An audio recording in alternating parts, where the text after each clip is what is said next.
എന്റെ പ്രിയപ്പെട്ട പെങ്ങള്, പൊന്നുമോളെ, നീയാണ് അലംഭാവം കാണിക്കുന്നത്. പടച്ചവനെ ബാങ്ക് വിളിച്ചു കഴിഞ്ഞോ സർവ്വ ജോലികളും മാറ്റിവെച്ചിട്ട് പടച്ചവനെ അധികം പെണ്ണുങ്ങളും ഉച്ചയ്ക്ക് കുളിക്കാറില്ല. അടുക്കളയിലെ ജോലിയായത് കാരണം പടച്ചവനെ അസറിന്റെ സമയം എല്ലാ ജോലികളും തീർന്നതിന് ശേഷം പടച്ചവനെ കുളിച്ചുരങ്ങിയിട്ട് ലോഹറും അസറും കൂടെ ഒരുമിച്ചടിക്കുന്ന പെണ്ണുങ്ങളുണ്ട്. പെങ്ങളെ, വേണ്ട പൊന്നുമോള്, വേണ്ട പൊന്നുമോള്, 5 വഖത്ത് നമസ്കാരം അല്ലാഹുവിന്റെ പള്ളിയിൽ നിന്ന് ബാങ്ക് വിളിച്ചു കഴിഞ്ഞോ എന്ത് ജോലിയിലാണെങ്കിലും ചില പെണ്ണുങ്ങൾ പറയും, ഉസ്താദേ കുളിക്കാതെ എങ്ങനാ നിസ്കരിക്കുന്നത്? പൊന്നുമോളെ, ശരീരത്തിലെ വേർപ്പൊന്ന് കഴുകിക്കളയോ. പെട്ടെന്ന് കൈകാലുകൾ കഴുകിയിട്ട് പെട്ടെന്ന് പോയി അവ്വല് വഖത്തിൽ തന്നെ നമസ്കരിക്കുന്ന ശീലമുണ്ടാക്കിയെടുത്തു. അതുകൊണ്ട് എന്റെ പ്രിയമുള്ളവരോട് പറയുകയാ, മരണസമയം മോശമാകുന്ന ഒന്നാമത്തെ വിഭാഗം നിസ്കാരത്തിൽ അലംഭാവം കാണിക്കുന്നവരാ. രണ്ടാമത്തെ വിഭാഗം ഏതെന്നറിയോ? അല്ലാഹുവിന്റെ റസൂൽ പറയുന്നു, സ്വഹാബാ, രണ്ടാമത്തെ വിഭാഗം ഏതെന്നറിയോ? രണ്ടാമത്തെ വിഭാഗം ഏതെന്നറിയോ? അല്ലാഹുവിന്റെ പള്ളിയിൽ നിന്ന് ഒരു ദിവസം 5 നേരം വിളിക്കുന്ന ഒരു വിളിയുണ്ട്,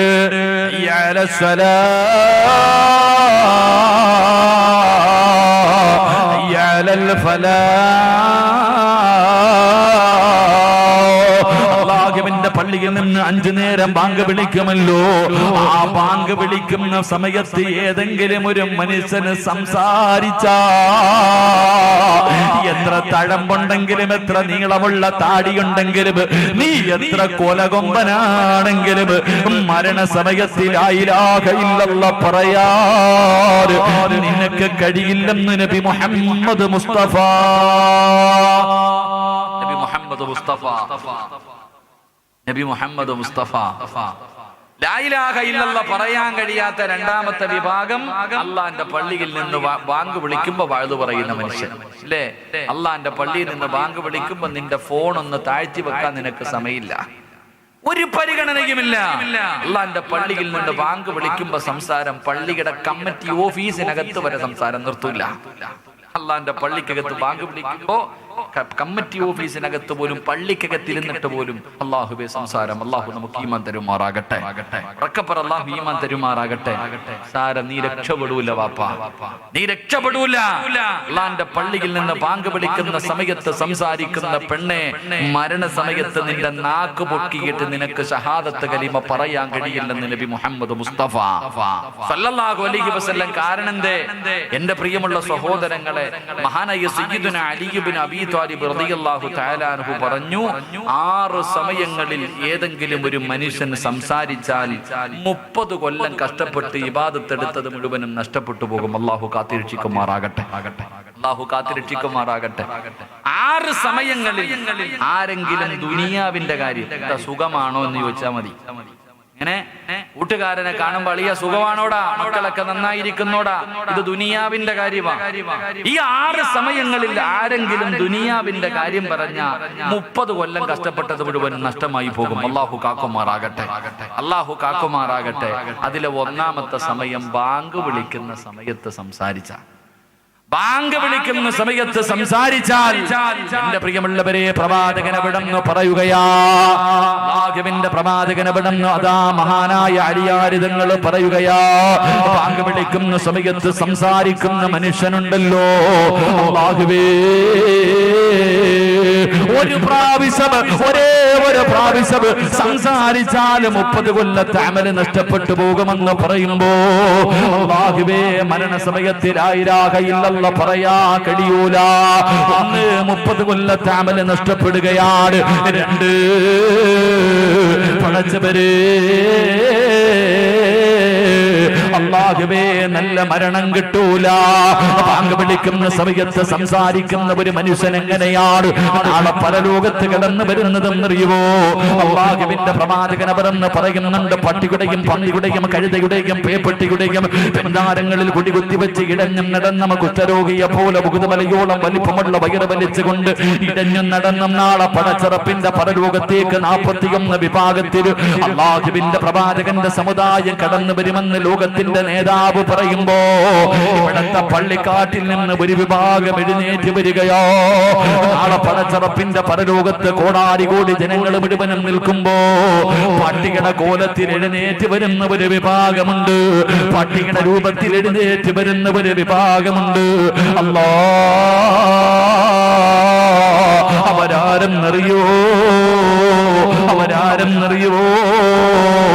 വാങ്ങി വിളിക്കുന്ന സമയത്ത് സംസാരിച്ച് ചിരിച്ചവര് നാളെ പട്ടികയുടെ കോലത്തിലാണ് നീ പരലോകത്ത് വരുന്നതെന്ന് നബി മുഹമ്മദ് മുസ്തഫ സല്ലല്ലാഹു അലൈഹി വസല്ലമ തങ്ങൾ പറയുമ്പോ, എന്റെ പ്രിയമുള്ളവരെ, വല്ലാത്ത മഹത്വമോ! ആരാണ് പടച്ചവരെ ഈ നാട്ടിൽ ഏറ്റവും കൂടുതൽ പ്രതിഫലം കിട്ടുന്നത് ആർക്കെന്നറിയോ? അത് പള്ളിയിലെ ഇമാമിനല്ല, കമ്മിറ്റിക്കാർക്കല്ല, അല്ലാഹുവേ നാട്ടുകാർക്കല്ല. ഈ നാട്ടിലെ ഏറ്റവും കൂടുതൽ പ്രതിഫലം വാങ്ങുന്ന മനുഷ്യനാരാ? ഇവിടത്തെ പള്ളിയിൽ 5 നേരം അല്ലാഹു അക്ബർ അല്ലാഹുവേ ബാങ്ക് വിളിക്കുന്ന മുഅദ്ദിനുണ്ടല്ലോ, ആ മനുഷ്യനാണ് ഏറ്റവും കൂടുതൽ പ്രതിഫലം കിട്ടുന്നത്. അല്ലാഹുവേ എന്ന് മുഅദ്ദിന്മാരെ പരിഗണിക്കാത്തവരുണ്ട്. അല്ലാഹുവേ മുക്രി എന്ന് വിളിച്ചിട്ട് മുഅദ്ദിൻ എന്ന് പറഞ്ഞ് നിസാരമായി തെല്ലുന്നവരുണ്ട്. ഇവിടത്തെ ബാങ്ക് വിളിക്കുന്ന മനുഷ്യരോട് എനിക്ക് പറയാനുള്ളത്, ജനങ്ങൾ നിങ്ങളെ പരിഗണിച്ചില്ലെങ്കിലും അല്ലാഹുവിന്റെ മുന്നിൽ നിങ്ങൾക്ക് വല്ലാത്ത സ്ഥാനമാ. ഈ നാട്ടിലെ ഏറ്റവും കൂടുതൽ പ്രതിഫലം വാങ്ങുന്ന വ്യക്തി നിങ്ങളാ. നാളെ പടച്ചറപ്പിന്റെ പരലോകത്ത് അതാ 2 വിഭാഗത്തിന്റെ തല ഇങ്ങനെ ഉയർന്നു നിൽക്കുകയോ. എല്ലാവരും തല താഴ്ത്തി നിൽക്കുന്ന ദിവസമുണ്ടല്ലോ. പ്രവാചകൻ പറഞ്ഞ് 2 വിഭാഗത്തിന്റെ തല ഉയർന്നു നിൽക്കും. ആ 2 വിഭാഗത്തിൽ ഒരു വിഭാഗമേരെന്നറിയുവോ? അള്ളാന്റെ പള്ളിയിൽ ബാങ്ക് വിളിക്കുന്ന മനുഷ്യനുണ്ടല്ലോ, ആ മനുഷ്യന്റെ തലനാളെ പരലോകത്ത് ഉയർന്നു നിൽക്കുമെന്ന് നബി മുഹമ്മദ് മുസ്തഫ. നബി മുഹമ്മദ് മുസ്തഫ, നബി മുഹമ്മദ് മുസ്തഫ. എന്റെ പ്രിയമുള്ളവരെ, ബാങ്ക് വിളിക്കുന്ന മനുഷ്യനായി ഈ നാട്ടിലെ ഏറ്റവും വലിയ ഭാഗ്യവാൻ. അല്ലാഹു ഈമാൻ തരുമാറാകട്ടെ. മോദി സാഹിബ് സ്റ്റേജിലുണ്ടോ? മോദി സാഹിബാണ് ഏറ്റവും കൂടുതൽ പ്രതിഫലം. നാളെ പരലോകത്ത് ചെല്ലുമ്പോ തല ഉയർന്നു നിൽക്കും. അല്ലാഹു ഈമാൻ തരുമാറാകട്ടെ. അല്ലാഹു ഈമാൻ തരുമാറാകട്ടെ. ജീവിതത്തിൽ ഒരിക്കലെങ്കിലും പള്ളി ബാങ്ക് വിളിച്ചിട്ടുള്ളവരെന്ന് കൈവക്കുക. ജീവിതത്തിൽ ഒരിക്കലെങ്കിലും. അല്ലാഹു അലം, അല്ലാഹു അലം. അല്ലാഹു നമുക്ക് ഈമാൻ തരുമാറാകട്ടെ. ഇതേ വിളിക്കാൻ ബാക്കിയുള്ളവർക്കൊന്നും കഴിവില്ല എന്നിട്ടാ, ബാങ്ക് വിളിക്കാൻ അറിയാഞ്ഞിട്ടാ. നാളെ രാവിലെ മോദി സാഹിബിന് ഒരു 50 രൂപ കൊടുത്തിട്ട് പറയണം, കാക്ക ഒരവസരം എന്താ? പലരും വിളിക്കാത്തത് പേടിയാ. ഹയ്യാല സല ആദ്യം വിളിക്കോ, ഫല വിളിക്കോ? അവിടെ ആണല്ലോ. അപ്പൊ മോദി സാഹിബിന് പിന്നെ അങ്ങനെ ജോലി പോകുമെന്നുള്ള ഭയം ഉണ്ടാവും. അങ്ങനാണല്ലോ. അപ്പൊ നിങ്ങൾ പറയണം, സുബഹിക്ക് വിളിക്കാം. അവിടെ അസലാത്ത് ഖൈർ വിളിച്ചാൽ എന്ത്, വിളിച്ചില്ല ആരറിയാനല്ല, ഉറക്കല്ലേ. സുബഹിക്കാണെങ്കിലും അല്ലാഹു നമുക്ക് ഈമാൻ തരുമാറാകട്ടെ. ഞങ്ങളുടെ നാട്ടിലൊരു മോദി സാഹിബ് ഉണ്ട്. അദ്ദേഹം അസമയത്ത് കയറി ബാങ്ക് വിളിക്കും. 2 മണിക്കൊക്കെ കയറിയിട്ട് 2 മണിക്കൊക്കെ ഉറക്കത്തിൽ നിന്ന് ചാടി നിന്നിട്ട് 11 മണിക്കൊക്കെ ബാങ്ക് വിളിച്ചളയും. അപ്പൊ ഒരിക്കൽ ഞാൻ കണ്ടപ്പോ ചോദിച്ചു, നിങ്ങൾ എന്താ അപ്പൊ ഇങ്ങനെ, നിങ്ങളെ കുറിച്ചുള്ളൊരു പരാതി, അസമയത്ത് ബാങ്ക് വിളിക്കലാണല്ലോ, ഇങ്ങനെ എന്താ ചോദിച്ചു. അപ്പൊ പറഞ്ഞു, ഉസ്താദെ അത് ഇവന്മാരൊക്കെ ഇവിടെ ഉണ്ടോ എന്ന് ഞാൻ ടെസ്റ്റ് ചെയ്തതാണ്. നാട്ടുകാരൊക്കെ ഇവിടെ ഉണ്ടോ എന്ന് അറിയാൻ വേണ്ടി ടെസ്റ്റ്. കാരണം എന്തേ? അസമയത്ത് ബാങ്ക് വിളിച്ചാ പള്ളി കയറാത്തവനും പള്ളി വരും ചോദിക്കാൻ. അസമയത്ത് ബാങ്ക് വിളിച്ചാ പള്ളിയിൽ ബാങ്ക് വിളിക്കുമ്പോൾ നിസ്കരിക്കാൻ കയറാത്തവന് അസമയത്ത് വിളിച്ചാൽ പള്ളി വരും. അത് അങ്ങേരുടെ നെഞ്ചത്ത് കയറാൻ പറ്റുന്ന ഒരു സമയമാണല്ലോ. അപ്പൊ എല്ലാരും വരുമ്പോ ഇവരൊക്കെ ഇവിടെ ഉണ്ടോ എന്ന് അറിയാൻ വേണ്ടി ഇടയ്ക്കിടയ്ക്ക് തമാശ പറഞ്ഞതാ. അള്ളാഹു നമുക്ക് ഈമാൻ തരുമാറാകട്ടെ. അതുകൊണ്ട് ജീവിതത്തിൽ ഒരിക്കലെങ്കിലും ഒന്ന് ബാങ്ക് വിളിക്കണം. അള്ളാഹു ഭാഗ്യം തരുമാറാകട്ടെ. പക്ഷെ അത് വിളിക്കൂലേ? ഉറക്കം ഒരു ഇൻഷാ അല്ലാഹ് പറഞ്ഞ് രക്ഷപ്പെട്ടു പോയാലോ? ഉറക്ക പറഞ്ഞേ അല്ലാഹ് ഒരിക്കലെങ്കിലും ഒന്ന് ബാങ്ക് വിളിക്കണം.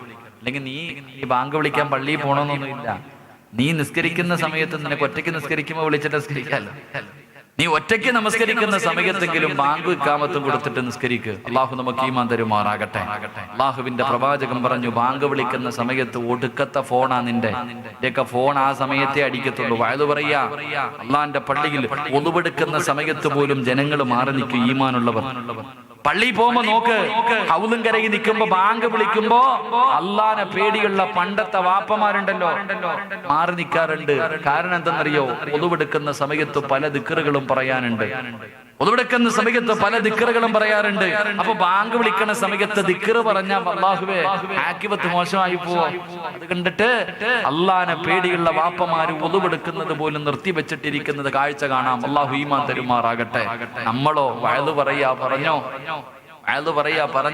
അള്ളാഹു നമുക്ക് ഈമാൻ നൽകി അനുഗ്രഹിക്കുമാറാകട്ടെ. പെണ്ണുങ്ങള് തലയിൽ തുണിയിടുന്ന 2 സമയമുണ്ട്. എപ്പോഴാന്നറിയോ? പെണ്ണുങ്ങള് തലയിൽ തുണിയിടുന്ന 2 സമയം. എപ്പോഴാ അറിയോ? 2 സമയം. ഒന്ന് ബാങ്ക് വിളിക്കുന്ന സമയം. ബാങ്ക് വിളിക്കുമ്പോ അതുവരെ ഒന്നുമില്ല, എല്ലാം തുറന്നിട്ട് കിടക്കാ. ബാങ്ക് വിളിക്കുമ്പോ മോളെ ഷാളിട്, പടച്ചനെ ഓട്ടവാ, എങ്ങനെയെങ്കിലും തപ്പുക. എവിടെ അടുക്കള ഇരുന്നിട്ട് ഷാള് തപ്പുക, ബെഡ്റൂമിനകത്ത് ഇരിക്കുക, തപ്പി അവസാനം നോക്കുമ്പോ ഒരെണ്ണം കിട്ടി, ഒരു ഷാള് കിട്ടി. ഉമ്മ ഒരു സൈഡില്, മോൾ ഒരു സൈഡില്. ഇങ്ങനെ എന്തൊരു സ്നേഹം എന്നറിയാം. ഉള്ളത് കൊണ്ട് 2 പേരും അഡ്ജസ്റ്റ്. ലാ ഇലാഹ ഇല്ലല്ലാഹ് കഴിഞ്ഞു, ഒരു തറയിൽ കളഞ്ഞിട്ട് വീണ്ടും പഴയ കോലം. ഇതാ അവസ്ഥ. അല്ലാഹു ഈമാൻ തരുമാറാകട്ടെ. 2ാമത് പെണ്ണുങ്ങൾ തലേ തുണി ഇടുന്ന സമയം പള്ളിയിലെ ഹതീബിനെ കാണുമ്പോഴാണ്. തന്നെ പള്ളിയിലെ ഉസ്താദ് വീടിന്റെ അതിലേക്കൂടെ ഒന്ന് പോയാ പടച്ചോനെ അല്ലായെ പേടിയില്ല, ഉസ്താദിനെ പേടി. അല്ലായെ പടച്ച റബ്ബിനെ നിനക്ക് പേടിയില്ല. അപ്പൊ നീ ഉസ്താദെ കാണുമ്പോ അല്ലാഹു ഞാൻ ഒരിക്കൽ ഒരു കല്യാണത്തിന് പോയി, ഞാൻ ഇങ്ങനെ ചിന്തിച്ചു പടച്ചോനെ വേണ്ടായിരുന്നു. ഉസ്താദന്മാരൊക്കെ ഇരിക്കുന്നു പറയാൻ കഴിയില്ല. ഞാനൊരു കല്യാണത്തിന് പോയപ്പോ ഒരു താത്ത സാരി ഉടുത്തിട്ട് ഇങ്ങനെ നിക്കാ, ചെറുപ്പക്കാര് മുഴുവൻ ഇങ്ങനെ കണ്ടുകൊണ്ടിരിക്കുക.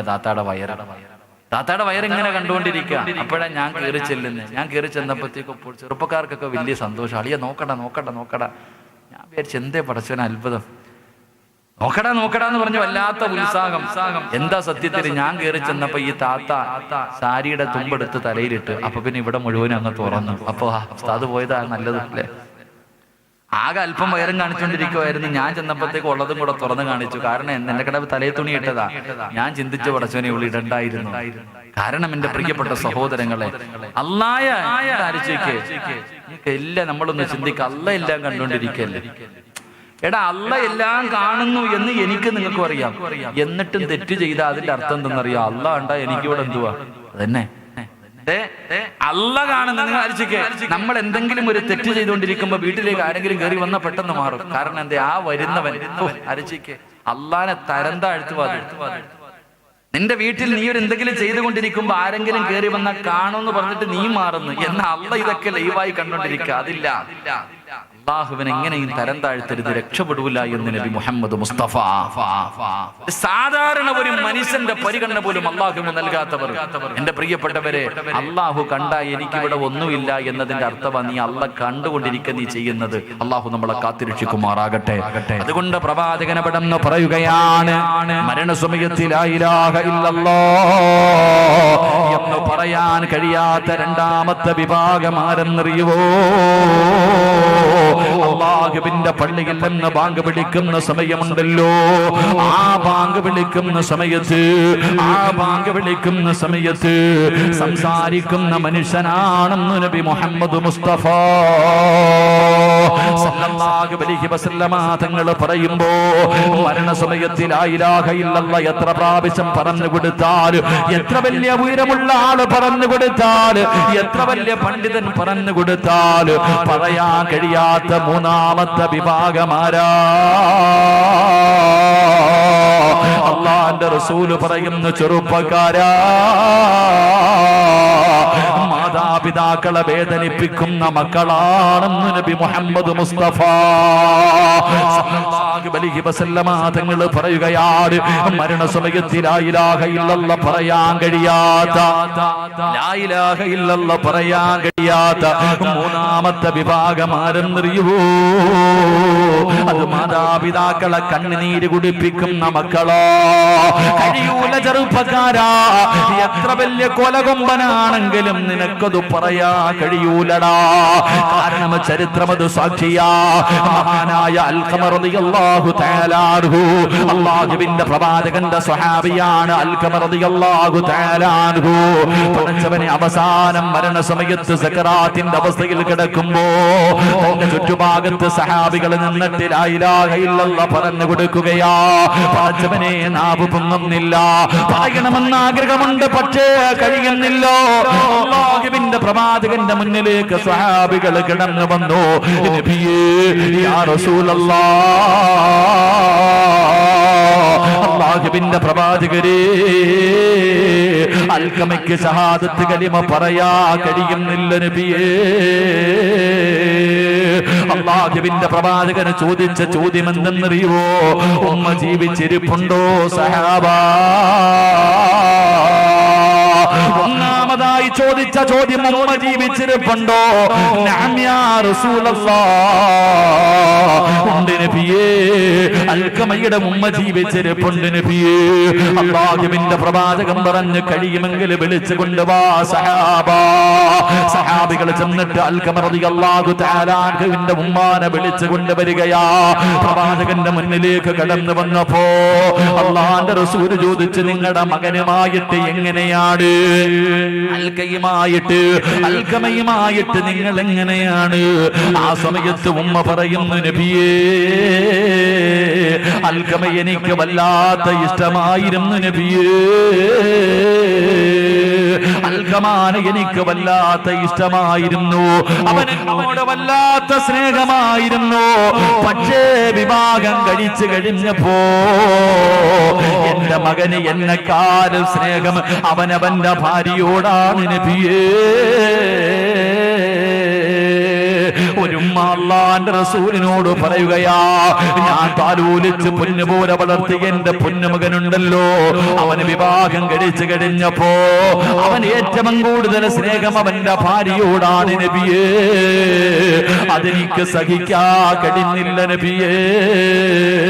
എന്റെ മനസ്സ് വേദനിച്ചു നബിയേ.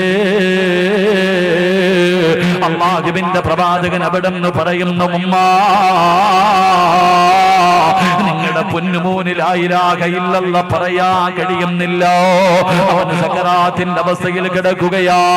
ഒരു നല്ല മരണം കിട്ടണമെങ്കിൽ നിങ്ങൾ പൊരുത്തപ്പെടാതെ കഴിയൂല. നിങ്ങൾക്കൊന്ന് പൊരുത്തപ്പെട്ട് കൊടുത്തുകൂടെ? ഉമ്മ പറഞ്ഞു, ഇല്ല നബിയേ, എനിക്കവനെ മറക്കാ കഴിയില്ല നബിയേ, എനിക്കവനോട് പൊരുത്തപ്പെടാതെ കഴിയൂല നബിയേ. അല്ലാഹുവിന്റെ പ്രവാചകൻ പറഞ്ഞു, സഹാബാ, വിറക് ശേഖരിച്ച് തീയിട്ട് കരിച്ച് കളസാബാ, ജീവനോടെ കത്തിച്ച് കള സഹാബാ. ഉമ്മയുടെ പൊരുത്തമില്ലാത്തവര്, ഉമ്മയുടെ പൊരുത്തമില്ലാത്തവര് അവരെ കരിച്ച് കള സഹാബാ. പറയേണ്ട താമസം ഉമ്മ പറയുന്നു, നബിയേ, എന്റെ പൊന്നുമോനെ കരിക്കല്ല നബിയേ, ഞാനവനെ പൊരുത്തപ്പെട്ട് കൊടുത്തിരിക്കുന്നു നബിയേ. അല്ലാഹുവിന്റെ പ്രവാചകന്റെ സ്വഹാബി അൽഖമ റളിയല്ലാഹു തആല അൻഹു അവിടെ ഉറക്കെ വിളിച്ചു പറഞ്ഞു, ലാ ഇലാഹ ഇല്ലല്ലാഹ്. ആ സമയത്ത് ഷഹാദത്ത് കലിമ പറഞ്ഞിട്ട്, ഷഹാദത്ത് കലിമ പറഞ്ഞിട്ട് ലോകത്തോട് യാത്രയായെന്ന് ചരിത്രം പഠിപ്പിക്കുമ്പോ, എന്റെ പ്രിയമുള്ളവര്, മാതാപിതാക്കളെ വേദനിപ്പിക്കുന്നവന് രക്ഷപ്പെടൂല. എന്റെ ചെറുപ്പക്കാരാ, അവന്റെ വില എന്തേ നിനക്ക് മനസ്സിലാക്കാൻ കഴിയാത്തത്?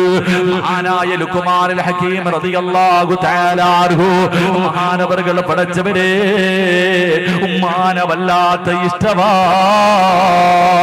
ഉമ്മാന്റെ വില മനസ്സിലാകണമെങ്കിൽ ലുഖ്മാനുൽ ഹകീം റളിയല്ലാഹു തആല അൻഹു എവിടെ പോയാലും ഉമ്മാനോട് പറഞ്ഞിട്ടേ പോകാറുള്ളൂ. ചില മക്കൾ അങ്ങനെയാണ്. ഈ നാട്ടിലും പടച്ചവരെ, ഈ നാട്ടിലും ചില മക്കൾ ഉണ്ടാകുമല്ലോ. പടച്ചവനെ, പെണ്ണും കെട്ടി മക്കളായാൽ ജീവിച്ചിരിക്കുന്ന പ്രായമുള്ള വാപ്പയും ഉമ്മയും വീട്ടിലുണ്ടെങ്കിൽ എവിടെ എവിടെ പോയാലും റൂമിൽ ചെന്നിട്ട് ഉമ്മാനോട് പറയും ഞാൻ കടയിൽ പോകുകയാ, ഞാൻ ജോലിക്ക് പോവുകയാ.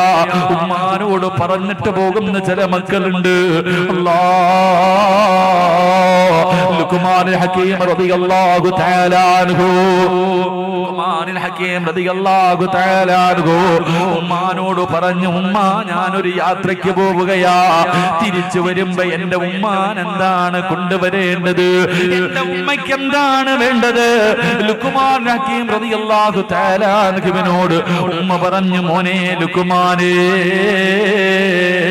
തിരിച്ചു വരുമ്പോ സ്വർഗത്തിലെ ഒരു പിടി മണ്ണ് കൊണ്ടുവരുവോ മോരെ? സ്വർഗത്തിലെ ഒരു പിടി മണ്ണ് കൊണ്ടുതരുവോ മോരെ? ലുക്മാൻ തങ്ങളുണ്ടല്ലോ ഉമ്മാനോട് പറഞ്ഞ മറുപടി, ഉമ്മാ അതിന് ഞാൻ പോയിട്ട് തിരിച്ചു വരുന്നത് വരെ എന്റെ ഉമ്മ കാത്തിരിക്കണ്ട. ഉമ്മയ്ക്ക് സ്വർഗത്തിലെ മണ്ണല്ലേ വേണ്ടത്, ഉമ്മാന് സ്വർഗത്തിലെ മണ്ണല്ലേ വേണ്ടത്.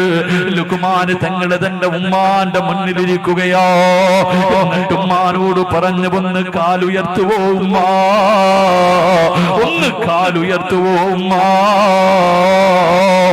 ഉമ്മ ചവിട്ടിയിരുന്ന സ്ഥലത്ത് നിന്ന് ഒരു പിടി മണ്ണ് വാരിയിട്ട് പെറ്റുമ്മാന്റെ കയ്യിൽ വെച്ച് കൊടുത്തു പറയുന്ന, ഉമ്മ സ്വർഗത്തിലെ മണ്ണിതാവുമ്മ, സ്വർഗത്തിലെ മണ്ണിതാവുമ്മ. ചെറുപ്പക്കാരാ, നമ്മുടെ ഉമ്മാന്റെ കാൽച്ചുവട്ടിലാ പോര്, നമ്മുടെ ഉമ്മയുടെ കാൽച്ചുവട്ടിലാ സ്വർഗം കിടക്കുന്നത്. അത് തിരിച്ചറിയാ കഴിയണമടാ. സ്വന്തം ഉമ്മാന്റെ കാൽച്ചുവട്ടിൽ കിടക്കുന്ന സ്വർഗം നേടിയെടുക്കാൻ കഴിയാത്തവന് മകനല്ലടാ. അല്ലാഹുവിന്റെ പ്രവാചകന്റെ മുന്നിൽ ഒരു മനുഷ്യൻ വന്നിട്ട് ചോദിക്കുന്നു, യാ റസൂലല്ലാഹ്, എനിക്ക് ഏറ്റവും കൂടുതൽ കടമ ആരോടാണ് നബിയേ? അല്ലാഹുവിന്റെ റസൂൽ പറഞ്ഞു, നിന്റെ ഉമ്മയോടാണ്. രണ്ടാമതാരോടാ നബിയേ? നിന്റെ ഉമ്മയോടാ. മൂന്നാമതാരോടാ നബിയേ? നിന്റെ ഉമ്മയോടാ. നാലാമതാരോടാ നബിയേ? നിന്റെ വാപ്പയോടാ. മൂന്ന് പ്രാവശ്യവും അല്ലാഹുവിന്റെ പ്രവാചകൻ പറഞ്ഞത് ഉമ്മ ഉമ്മ ഉമ്മ. ഉമ്മക്ക് ഈ മഹത്വം കിട്ടാറുള്ള കാരണമെന്താ? ഗർഭം ചുമന്നതു 10 മാസം തള്ളയാ, പ്രസവിച്ച വേദന തിന്നതും അവർ തന്നെയാ, പാലൂട്ടി നിന്നെ വളർത്തലും അവരാണ്. ഈ 3 കാര്യം ഉപ്പയിൽ ഒഴിവാണ്. അല്ലാഹുവേ, 9.5 മാസക്കാലം ചുമന്നുകൊണ്ട് നടന്നത് വാപ്പയല്ലടാ. ഒന്ന് നല്ലതുപോലെ നടക്കാൻ കഴിയോ? എല്ലാവരും കല്യാണത്തിന് പോയാ ഉമ്മ പോകാറില്ല. കാരണം നടക്കാൻ വയ്യ, ഓടാൻ വയ്യ, കിടക്കാൻ വയ്യ. പടച്ചവരെ ഭക്ഷണം കഴിക്കാൻ കഴിയാതെ 9.5 മാസക്കാലം പടച്ചവര് നമ്മുടെ ഏറ്റവും ഇഷ്ടപ്പെടുന്ന നമ്മുടെ മക്കള് ഒരു 5 മിനിറ്റ് നമ്മുടെ തോളിൽ കൈവച്ചാ നമുക്ക് സഹിക്കൂല. എത്ര സ്നേഹിക്കുന്നവരാണെങ്കിലും ആ കൈ നമുക്ക് അസൗകര്യമായി തോന്നുമല്ലോ. എങ്കിലും 9.5 മാസം വയറ്റിൽ ചുമന്നത് നിന്റെ ഉമ്മയാ പൊന്നുപോര്.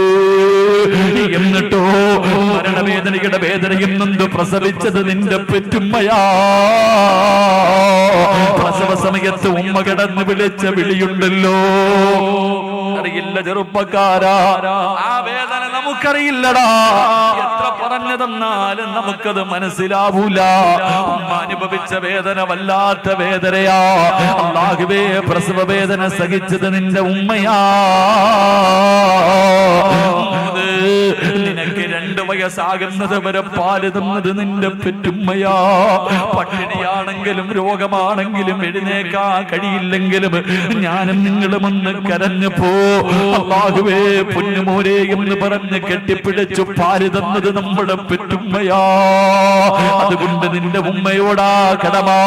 വാപ്പയ്ക്ക് മഹത്വമില്ലെന്നല്ല, വാപ്പയ്ക്ക് കടമയില്ലെന്നല്ല. ആരാ വാപ്പയെന്നറിയുവോ?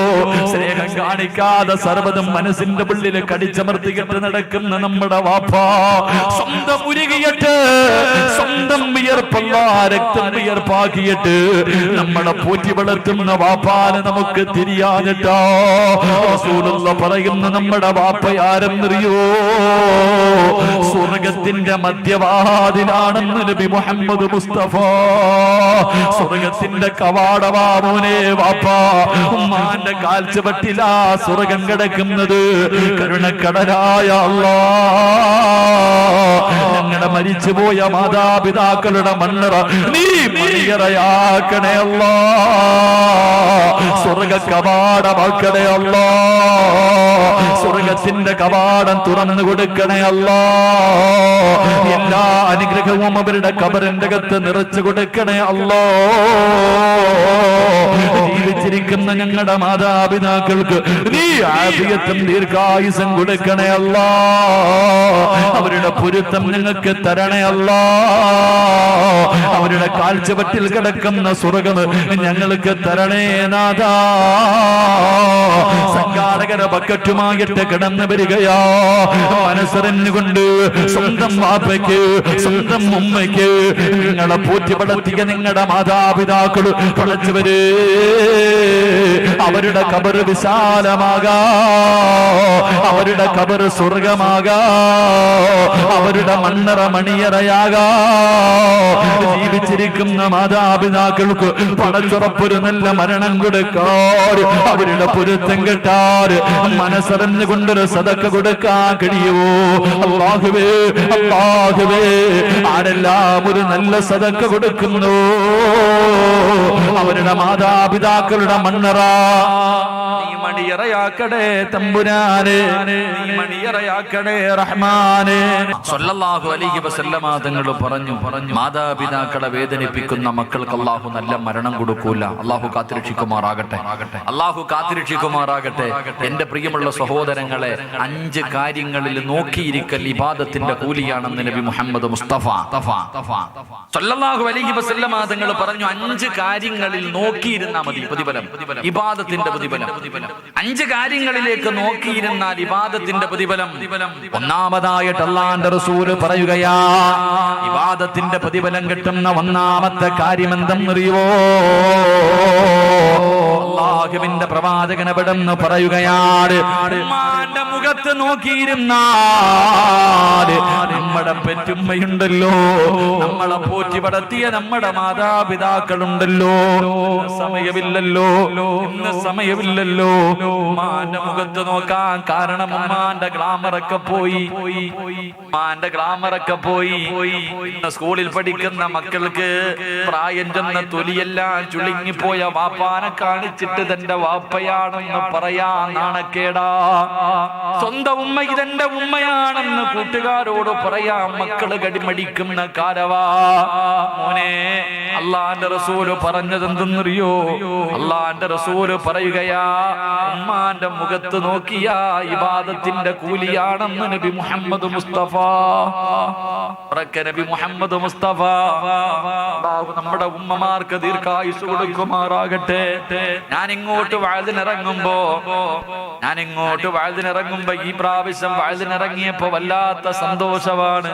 എന്റെ പ്രിയപ്പെട്ട ഉമ്മ ഒരുപാട് നാളുകൾക്ക് ശേഷം എന്റെ വീട്ടിൽ വന്നു. ഉമ്മാനെ കണ്ടപ്പോ അവസാനം കെട്ടിപ്പിടിച്ച് ഉമ്മ കൊടുത്തിട്ട് ഇറങ്ങുമ്പോ മനസ്സിന് വല്ലാത്ത കുളിർമ. അല്ലാഹു നമ്മുടെ ഉമ്മമാർക്ക് ദീർഘായുസ് കൊടുക്കുമാറാകട്ടെ, അല്ലാഹു നമ്മുടെ ഉമ്മമാർക്ക് ദീർഘായുസ് കൊടുക്കുമാറാകട്ടെ. ആര് വഴക്ക് പറഞ്ഞില്ലെങ്കിലും ഉമ്മ വഴക്ക് പറയും. ഉമ്മ വഴക്ക് പറയുമ്പോ കേൾക്കാൻ വല്ലാത്ത ഒരു സുഖമാണ്.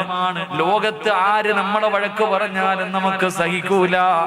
മക്കള് പറഞ്ഞാലും ഉസ്താദന്മാര് പറഞ്ഞാലും കൂടപ്പറപ്പ് പറഞ്ഞാലും നാട്ടുകാര് പറഞ്ഞാലും പടച്ചവനെ പാതിരാത്രി 10 മണിക്ക് വീട്ടിൽ കയറി ചെല്ലുമ്പോ ഭാര്യങ്ങാണ് നമ്മളെ എന്തെങ്കിലും പറഞ്ഞാ നമുക്ക് സഹിക്കൂല. പക്ഷേ 12 മണിക്ക് വീട്ടിലേക്ക് കയറി ചെല്ലുമ്പോ ഉറങ്ങാതെ കാത്തിരിക്കുന്ന നമ്മുടെ ഉമ്മ നമ്മളെ വഴക്ക് പറയും, ഇത്രയും നേരം എവിടെ പോയി കിടന്നടാ എന്ന് പറഞ്ഞ് വഴക്ക് പറയുമ്പോഴും ഉമ്മ വഴക്ക് പറയുമ്പോഴും ചിരിക്കാറാ പതിവ്. കാരണം ഉമ്മ വഴക്ക് പറഞ്ഞാലും അതിൽ വല്ലാത്ത ഒരു സുഗന്ധമാണ്, വല്ലാത്ത ഒരു സുഖമാണ്. അല്ലാഹു നമ്മുടെ ഉമ്മമാർക്ക് ദീർഘായുസ് നൽകുമാറാകട്ടെ. വല്ലാത്ത ഉമ്മ വഴക്ക് പറഞ്ഞാലും നമുക്ക് ചിരിയാ അല്ലേ? രാത്രി വീട്ടിൽ കയറി ചെല്ലുമ്പോ ഭാര്യ എന്തെങ്കിലും പറഞ്ഞാൽ അടി കൊടുക്കാം, നമുക്ക് അല്ലേ ദേഷ്യപ്പെടും. ആര് പറഞ്ഞാലും, പക്ഷെ ഉമ്മ വഴക്ക് പറഞ്ഞാലും കേൾക്കാനൊരു സുഖവാ. അല്ലാഹു നമ്മുടെ ഉമ്മമാർക്ക് ദീർഘായുസ് നൽകുമാറാകട്ടെ. മാതാപിതാക്കളും മരിക്കാൻ വേണ്ടി ദുആ ചെയ്യുന്ന ചില മക്കളുണ്ട് അല്ലേ? മാതാപിതാക്കളും മരിക്കാൻ വേണ്ടി ഉസ്താദിന്റെ അടുക്ക വന്നിട്ട് പറയും, ഉസ്താദ് ദുആ ചെയ്യാ. അതിന് കാരണം പറയുന്നുണ്ടെന്ന്. മാതാപിതാക്കൾ കടന്ന് വേദന തിന്നുന്നത് കണ്ടിട്ട് സഹിക്കുന്നില്ല ഉസ്താദെ. പറയണ കേട്ടാ വിചാരിക്കും ഇവനാ സഹിക്കുന്നേ, പറയണ കേട്ടാ വിചാരിക്കും ഇവനാ സഹിക്കണേ. മനുഷ്യ, ആ മനുഷ്യൻ വേദന സഹിച്ചാൽ അള്ളാഹു ആ മനുഷ്യന്റെ പാപം പുറത്തു കൊടുക്കുമെന്ന് നബി മുഹമ്മദ് മുസ്തഫ. എങ്ങനെ കഴിയുന്നടാ സ്വന്തം ഉപ്പായും ഉമ്മായും മരിക്കാൻ ദുആ ചെയ്യാൻ? എത്ര മക്കളും രോഗം പിടിച്ചിട്ട് കിടന്ന് മലമൂത്ര വിസർജനം നടത്തുന്ന മാപ്പയാണെങ്കിൽ രാത്രി വീട്ടിൽ കയറി ചെല്ലുമ്പോ മോനെ എന്നുള്ളൊരു വിളിയുണ്ടല്ലോ. ലോകത്ത് നമ്മളെ മോനെ എന്ന് വിളിക്കാൻ നമ്മുടെ ഉപ്പയും ഉമ്മയും മാത്രമേ ഉള്ളൂ. അതില്ലാതാകുമ്പോഴേ അതിന്റെ വേദന നമുക്കറിയൂ. അള്ളാഹു നമുക്ക് ഈമാൻ തരുമാറാകട്ടെ. റസൂലുള്ളാഹി തങ്ങൾ പറഞ്ഞു, ഉമ്മാന്റെ മുഖത്ത് നോക്കൽ ഇബാദത്താണെന്ന് നബി മുഹമ്മദ് മുസ്തഫ. നബി മുഹമ്മദ് മുസ്തഫ. 2, അള്ളാഹുവിന്റെ ഖുർആൻ, വിശുദ്ധമായ ഖുർആൻ, പരിശുദ്ധമായ ഖുർആൻ. ആ ഖുർആനിൽ നോക്കിയിരുന്നാൽ ഇബാദത്തിന്റെ കൂലിയുണ്ടെന്ന് നബിയുനാ റസൂലുള്ളാഹി. 3, അള്ളാഹുവിന്റെ പരിശുദ്ധമായ കഅബാലയം. അള്ളാഹുവിന്റെ കഅബാലയം അതിങ്ങനെ നോക്കിക്കൊണ്ടിരുന്നാൽ ഇബാദത്തിന്റെ കൂലിയുണ്ടെന്ന് നബി മുഹമ്മദ് മുസ്തഫ. 4, സംസം വെള്ളത്തിൽ നോക്കൽ ഇബാദത്തിന്റെ കൂലിയാ. അതുകൊണ്ടാ സംസം വെള്ളം നോക്കിയിട്ട് കുടിക്കണമെന്ന് പറയുന്നത്. സംസം വെള്ളത്തിൽ ഇങ്ങനെ നോക്കിയിട്ട് വേണം കുടിക്കാൻ. നോക്കിക്കൊണ്ടിരിക്കണമെന്നല്ല, അത് നോക്കിയിട്ട് കുടിക്കണം. അതിന് ഇബാദത്തിന്റെ കൂലിയുണ്ട്. 5, ആലിമീങ്ങളുടെ മുഖത്ത് നോക്കൽ ഇബാദത്തിന്റെ കൂലിയാ. അള്ളാഹു നമുക്ക് ഈമാൻ തരുമാറാകട്ടെ. അള്ളാഹു നമുക്ക് ഈമാൻ തരുമാറാകട്ടെ. അള്ളാഹു മരിക്കുന്നതിന് മുമ്പ് പരിശുദ്ധമായ കഅബാലയത്തിൽ ചെന്ന് ഉംറ ചെയ്യാൻ, ഹജ്ജ് ചെയ്യാൻ അള്ളാഹു നമുക്കൊക്കെ ഭാഗ്യം തരുമാറാകട്ടെ. എനിക്കും പോകണമെന്ന് ആഗ്രഹമുണ്ട്. ഈ പ്രാവശ്യം ഇൻഷാ അല്ലാഹ് വെക്കേഷന്റെ സമയത്ത് ഉംറയ്ക്ക് പോകണമെന്ന് ആഗ്രഹമുണ്ട്. നിങ്ങളൊക്കെ ഒന്ന് ദുആ ചെയ്ത് സഹായിക്കണം. പോകാൻ ആയുസ് വേണമല്ലോ, ആരോഗ്യം വേണമല്ലോ, അള്ളാഹുവിന്റെ വിളി ഉണ്ടാകണമല്ലോ. അതുകൊണ്ട് പോകണമെന്ന് ആഗ്രഹമുണ്ട്. ഇൻഷാ അല്ലാഹ് ദുആയൊക്കെ ചെയ്യണം. അള്ളാഹു ഭാഗ്യം തരുമാറാകട്ടെ. അള്ളാഹു ഭാഗ്യം തരുമാറാകട്ടെ. ഓസിന് വേണ്ട, ഞാനവിടെ ചെന്നാൽ നിങ്ങൾക്ക് ദുആ ചെയ്യാം. ഞാനവിടെ ചെന്ന് നിൽക്കും ദുആ ചെയ്യാം. ഇൻഷാ അല്ലാഹ് ആരെങ്കിലൊക്കെ താല്പര്യമുള്ളവരുണ്ടെങ്കിൽ ഇൻഷാ അല്ലാഹ് സംഘാടകരുടെ കയ്യിൽ നമ്പറുണ്ട്. നമുക്ക് ഈ കമ്മീഷന്റെ പണി അങ്ങനത്തെ പരിപാടിയൊന്നും ഇല്ല. ഉണ്ടെങ്കിൽ കൂടെ കൂടുക. അള്ളാഹു എല്ലാവരെയും അവിടെ എത്തിക്കുമാറാകട്ടെ. അതുകൊണ്ട് പ്രവാചകൻ ഉമ്മാന്റെ മുഖത്ത് നോക്കിയ ഇബാദത്തിന്റെ കൂലിയുണ്ടെന്ന് നബി മുഹമ്മദ് മുസ്തഫ സല്ലല്ലാഹു അലൈഹി വസല്ലം. അള്ളാഹു നമുക്ക് ഈമാൻ തരുമാറാകട്ടെ. അള്ളാഹു നമുക്ക് ഈമാൻ തരുമാറാകട്ടെ. പ്രവാചകൻ പറഞ്ഞു, അള്ളാഹുവിന്റെ റസൂൽ സല്ലല്ലാഹു അലൈഹി വസല്ലം തങ്ങൾ പറഞ്ഞു, 3 തെറ്റ് ചെയ്യുന്നവന് മരണത്തിന് ശേഷമല്ല ശിക്ഷ. 3 പാപം ചെയ്യുന്നവന് മരണത്തിന് ശേഷമല്ല ശിക്ഷ. ഈ ദുനിയാവി വെച്ച് തന്നെ അള്ളാഹു ശിക്ഷ കൊടുക്കുമെന്ന് നബി മുഹമ്മദ് മുസ്തഫ സല്ലല്ലാഹു അലൈഹി വസല്ലം തങ്ങൾ, അള്ളാഹുവിന്റെ പ്രവാചകൻ പറയുന്നു, ഈ ദുനിയാവിൽ വെച്ച് തന്നെ ശിക്ഷ കിട്ടുന്ന പല പാപങ്ങളുണ്ട്. 3 പാപങ്ങൾ ചെയ്യുന്നവർക്ക് ദുനിയാവിൽ വെച്ച് തന്നെ മരിക്കുന്നതിന് മുമ്പ് അള്ളാഹു ശിക്ഷ കൊടുക്കും. അതിലെ 1ാമത്തെ വിഭാഗം ആരെന്നറിയുവോ? ഈ സദസ്സിലിരിക്കുന്ന ഏതെങ്കിലും ഒരു ഇൻസാൻ, ഏതെങ്കിലും ഒരു മുസ്ലിം തന്റെ മാതാപിതാക്കളുടെ മനസ്സ് വേദനിപ്പിച്ചിട്ടുണ്ടോ?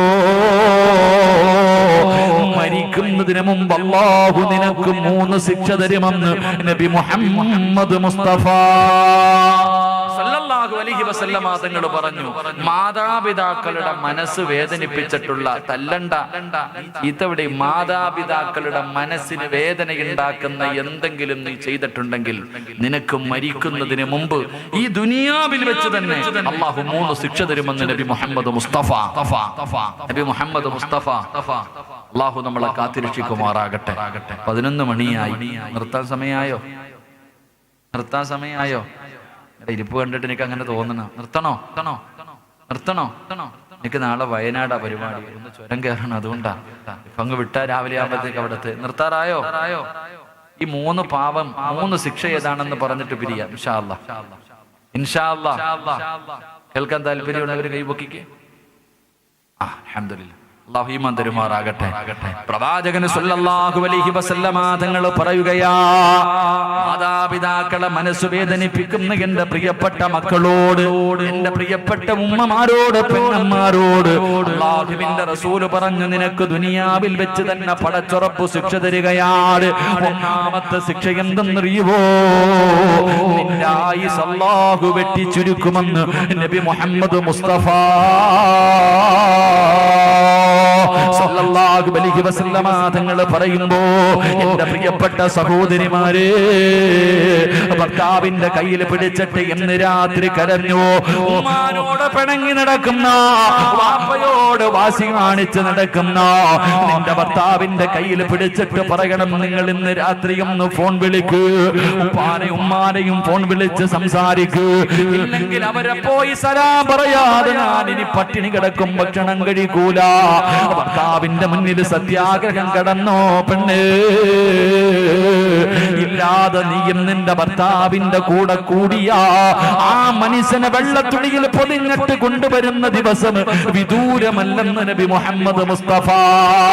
ഭർത്താവിന്റെ ജനാസ കാണാ തയ്യാറായിക്കോ. എന്റെ പ്രിയപ്പെട്ടവര്, മാതാപിതാക്കളോട് പിണങ്ങി നടക്കുന്ന മക്കള്, നിന്റെ മക്കളുടെ സ്നേഹം അല്ലാഹു നിനക്ക് ഒരുപാട് കാലം തരൂല. നിന്റെ ആയുസ് അല്ലാഹു വെട്ടിച്ചുരുക്കുകയാ. എന്റെ പ്രിയപ്പെട്ട ചെറുപ്പക്കാരോട് ഉമ്മ പറയുന്നതനുസരിക്കണേ മോര്. മാതാപിതാക്കൾ പറയുന്നത്, പ്രത്യേകിച്ച് ഉമ്മ പറയുന്നത് കേൾക്കണേ മോര്. ഉമ്മ പോകണ്ട എന്ന് പറഞ്ഞാ പിന്നെ പോകരുത്. ഒരു സ്ഥലത്തേക്ക് പോകണ്ട എന്ന് പറഞ്ഞാ നീ അവിടെ പോകണ്ട എന്ന് പറഞ്ഞാ പോകരുത്. അല്ലാതെ ഉമ്മ പറഞ്ഞു ഫുട്ബോൾ കളി കാണാ പോകല്ലേടാ, എന്റെ ഉമ്മ ഞാൻ പോകുമെന്ന് പറഞ്ഞ് വാശി പിടിച്ച് പോകുന്നവരുണ്ട്, സിനിമയ്ക്ക് പോകുന്നവരുണ്ട്, ടൂറ് പോകുന്നവരുണ്ട്, ആവശ്യമില്ലാത്ത കാര്യങ്ങൾക്ക് പോകുന്നവരുണ്ട്. എങ്കിൽ അല്ലാഹു തരുന്ന ശിക്ഷ കേട്ടോ. അല്ലാഹുവേ, എന്റെ പ്രിയപ്പെട്ട ചെറുപ്പക്കാര്, എന്റെ പ്രിയപ്പെട്ട ഉമ്മ പെങ്ങന്മാര്, പെങ്ങള്, കാമുകന്റെ കൂടെ ഒളിച്ചോടുന്ന പെൺകുട്ടികള്, മാതാപിതാക്കളെ നാണം കെടുത്തിയിട്ട് പെണ്ണുങ്ങള് കാമുകന്റെ കൂടെ പോകുന്ന കാലവാ. കോടതിയുടെ വരാന്തയിൽ കിടന്ന് കാല് പിടിച്ചിട്ട് നെഞ്ചു പൊട്ടിയിട്ട് എത്ര കരഞ്ഞാല് ഒരു കരുണയും കാണിക്കാത്ത യുവത്വമേ, ഈ ചരിത്രം നിനക്ക് പാടപാടി. ഒളിച്ചോടി പോയവളുമാര് മുഴുവനും പുഴുത്തു ചാകാനുള്ള കാരണമെന്തെന്നറിയോ? ആത്മഹത്യ ചെയ്യാറുള്ള കാരണമെന്തെന്നറിയോ? പടച്ചവനെ, ഒരു കാലത്തും സമാധാനം കിട്ടാതെ ചത്തുപോകാറുള്ള കാരണമെന്തെന്നറിയോ? എന്റെ പ്രിയപ്പെട്ട പെങ്ങന്മാർക്ക്, ചെറുപ്പക്കാർക്ക് ഒരു ചരിത്രം പറഞ്ഞു തരാമടാ. എന്ത് മറന്നാലും മറക്കരുത്. വല്ല മാതാപിതാക്കള് പൂറ്റി വളർത്തിയ മക്കളെ അതാ വിളിച്ചിറക്കി കൊണ്ടുവരുന്ന ചെറുപ്പക്കാരാ, അത് മുസ്ലിമാകട്ടെ അമുസ്ലിമാകട്ടെ, പെണ്ണുങ്ങളെ വിളിച്ചിറക്കി കൊണ്ടുവരുന്നത് ആണത്തമാണെന്ന് പലരും നിന്നോട് പറഞ്ഞു തന്നോ? എടാ, നിന്റെ ജീവിതത്തിലേക്ക് കടന്നു വന്നപ്പോ അവൾക്കൊരു വാപ്പയുണ്ടായിരുന്നടാ, അവൾക്കൊരു ഉമ്മയുണ്ടായിരുന്നടാ. അവരുടെ കണ്ണിൽ നിന്ന് ഒരു തുള്ളി കണ്ണീരെങ്ങാണം ഈ ഭൂമിയിൽ വീണ ഒരു കാലത്ത് നീ രക്ഷപ്പെടൂല. എന്റെ ചെറുപ്പക്കാർക്ക് ഞാനൊരു ചരിത്രം പറഞ്ഞു തരാ. അതിലെന്ന് പറയുന്ന ഒരു ചെറുപ്പക്കാരനുണ്ടായിരുന്നു. അല്ലാഹുവേ, ഉമ്മ മാത്രമേ ഉള്ളൂ, ഉമ്മ മാത്രമേ ഉള്ളൂ. ഒരു ദിവസം കൂട്ടുകാര് മുഴുവനും പറഞ്ഞു, ഫളിലേ, ഞങ്ങളെല്ലാവരും കൂടെ ഉംറയ്ക്ക് പോകുകയാ, നീയും കൂടെ ഞങ്ങളുടെ കൂടെ വരുന്നു. ഫളിലെന്ന് പറയുന്ന ചെറുപ്പക്കാരൻ പറഞ്ഞു, എന്റെ ഉമ്മയോട് ഞാൻ അനുവാദം ചോദിച്ചിട്ട് പറയാ. കൂട്ടുകാര് പറഞ്ഞു, നീ വരുന്നെങ്കിൽ നാളെ ഇന്ന സമയത്ത് നീ വരണമെന്ന് പറഞ്ഞിട്ട് കൂട്ടുകാര് മുഴുവനും പിരിയുകയാണ്. പടച്ചവരെ, ഫളിലെന്ന് പറയുന്ന ചെറുപ്പക്കാർ അല്ലാ തന്റെ വീട്ടിലേക്ക് കടന്നു ചെന്നിട്ട് ഉമ്മാനോട് ചോദിക്കുന്നു, ഉമ്മ, കൂട്ടുകാര് മുഴുവനും ഉംറയ്ക്ക് പോകുകയാ, ഞാനും കൂടെ പോകട്ടെ ഉമ്മ, ഞാനും കൂടെ പോകട്ടെ ഉമ്മ. ഉമ്മ പറഞ്ഞു, വേണ്ട മോര്, എന്റെ പൊന്നുമോൻ ഇപ്പൊ ഉംറയ്ക്ക് പോകണ്ട, പിന്നെ പോകാമെന്ന് ഉമ്മ അനുവാദം കൊടുത്തില്ലോ. എന്ന് പറയുന്ന ചെറുപ്പക്കാരൻ കൂട്ടുകാരുടെ മുന്നിലേക്ക് കടന്നു ചെന്നു. എന്റെ ഉമ്മ എനിക്ക് അനുവാദം തന്നില്ല. കൂട്ടുകാര് മുഴുവനും കളിയാക്കുകയാണ്. ഉംറയ്ക്ക് പോലും പോകാൻ നിന്റെ ഉമ്മ അനുവാദം തരുന്നില്ലല്ലോ. എല്ലാവരും കളിയാക്കിയിട്ട് തിരിച്ചു നടക്കുകയോ. അതിലെന്ന് പറയുന്ന ചെറുപ്പക്കാരൻ വീട്ടിലേക്ക് കടന്നു വന്നു. ഉമ്മാനോട് ചോദിച്ചു, എന്റെ കൂട്ടുകാര് മുഴുവനും ഉംറയ്ക്ക് പോയി ഉമ്മ, ഞാനും കൂടെ പോകട്ടെ? ഉമ്മ പറഞ്ഞു, നിന്നോട് പോകണ്ട എന്നാണ് ഞാൻ പറഞ്ഞത്. പക്ഷേ ആ ചെറുപ്പക്കാരന് ദേഷ്യം വന്നു. വീടിന്റെ അകത്തേക്ക് കിടന്നു. അവിടെ നിന്ന് ചിന്തിച്ചു, അല്ലാഹ് ഉംറയ്ക്കാണല്ലോ, നല്ല കാര്യത്തിന് വേണ്ടിയാണല്ലോ, പാപം ചെയ്യാനല്ലല്ലോ. ഉമ്മാന്റെ അനുവാദമില്ലാതെ വീട് വിട്ടിറങ്ങുകയാണ്. ഉമ്മ പോകല്ലേ പോകല്ലേ എന്ന് പറഞ്ഞിട്ട് കേൾക്കാതെ ഫദിലെന്ന് പറയുന്ന പൊന്നുമകന് വീട് വിട്ടിറങ്ങുകയാ. അല്ലാഹുവേ, അവസാന യാത്ര തുടങ്ങി. മനസ്സിന്റെ അകത്തൊരു സമാധാനമില്ല. കൂട്ടുകാരൊക്കെ പോകുകയും ചെയ്തു. ഉമ്മാന്റെ പൊരുത്തമില്ലാതെയാണ് ഇറങ്ങിയത്. അവസാനം ചിന്തിച്ചു, നാദാ, 2 റക്അത്ത് നിസ്കരിക്കാൻ തമ്പുരാന് നമസ്കരിച്ച സമാധാനം കിട്ടുമല്ലോ. ഫദിലെന്ന് പറയുന്ന ചെറുപ്പക്കാരൻ കയറി ഉളുവെടുത്തിട്ട് നിസ്കരിക്കുകയോ. നിസ്കാരം കഴിഞ്ഞ് വെളിയിലേക്ക് ഇറങ്ങുമ്പോ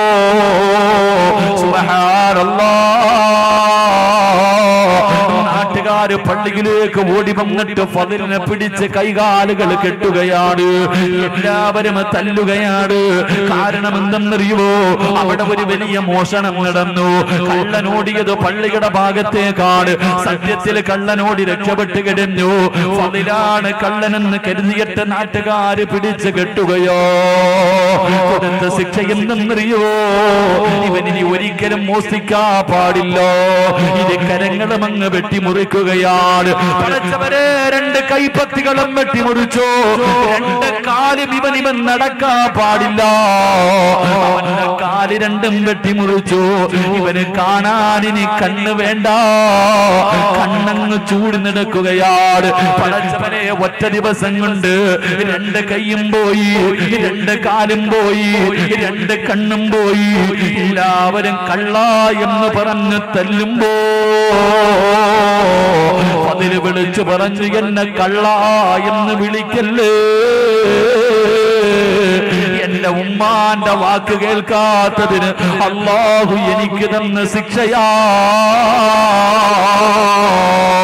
കൊണ്ടുപോയി വലിച്ചെറിയുകയാണ്. അടിയോരത്ത് കൊണ്ട് വലിച്ചെറിഞ്ഞു. ഫദിലെന്ന് പറയുന്ന ചെറുപ്പക്കാരൻ അവസാനം അവിടെ കിടന്നു മരണത്തോട് മല്ലടിക്കുകയാ. യാചിക്കുന്നു, എന്റെ ദുനിയാവ് നഷ്ടമായി, എന്റെ ആഖിറം കൂടെ നഷ്ടപ്പെടുത്തല്ലേ അല്ലാഹ്. മരിക്കുന്നതിന് മുമ്പ് എനിക്ക് എന്റെ ഉമ്മാനോടൊന്ന് പൊരുത്തം ചോദിക്കാരാ. മരിക്കുന്നതിന് മുമ്പ് എന്റെ ഉമ്മാനോടൊന്ന് പൊരുത്തം ചോദിക്കാരാ. അള്ളാനെ ഓർത്തിട്ട് ആരെങ്കിലും എന്നെ ഒന്ന് സഹായിക്കുവോ? മലരാരണ്യത്തിന് വഴിയോരത്ത് കിടന്ന് യാചിക്കുകയാ. ഏതോ യാത്രക്കാര് അള്ളാന്റെ പേര് പറഞ്ഞിട്ട് യാചിക്കുന്നത് കണ്ടപ്പോ അവിടെ പറഞ്ഞ അടയാളം വെച്ചൊരു വീടിന്റെ മുന്നിൽ കൊണ്ടുവച്ചു. വീടിന്റെ കവാടം തുറന്നു.